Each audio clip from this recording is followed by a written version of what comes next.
me through a lot of difficulties working through being more of an introvert, especially like, about a decade or so ago when I first started getting into a lot of this stuff. And because of being an introvert, especially at that time, I had a lot of difficulty around like selling myself and how to communicate effectively. And so that was obviously kind of playing into that, not being able to retain clients. I was making some money and, in general, just kind of being a dirtbag and sleeping on friends' couches and doing whatever I could to just continue to do design and do what I love to do. Um, and because of a lot of that, I had these kind of external struggles also, which was like um, basically just trying to get into jobs that were paying more. And at that point, because it was more difficult doing a lot of the freelance stuff, I was trying to see if there was an ability to go in-house with some places to really just gain more of an understanding of how do these processes work internally, how can I communicate more effectively, and what can I learn from people that are doing this in more of like an in-house position.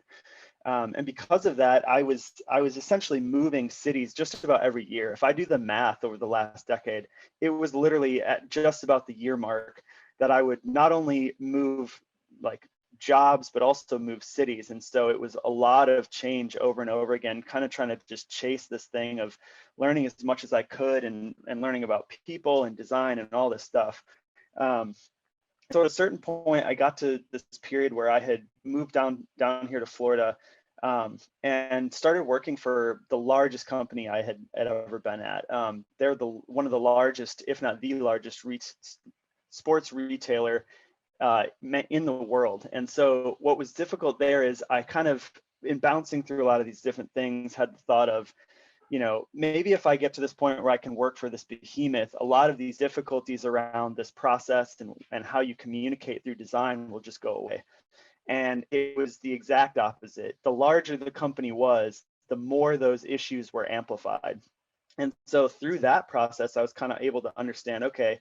it's if you focus on these things and really learn how to communicate more effectively and learn how to express yourself through these different creative pursuits, it really does put you above and beyond a lot of other people around you, because you can work through a lot of difficulties that even the largest companies are seeing at every level. It's the human side of this. When you get more humans involved,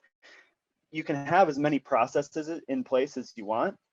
but if you can't communicate effectively, those processes aren't going to make up for your inability to kind of relate to other people. So what was cool about that was it was kind of this aha moment of like, all right, well, I guess I'll go back to some of these smaller companies and just, started taking on a little more freelance work and really getting involved at the ground level. And instead of jumping around so much, I started to settle in more and say to myself, okay,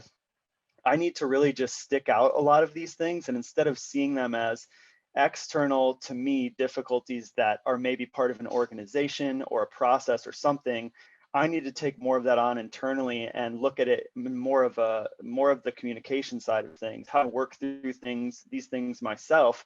and help have more of a positive impact on how these things work in an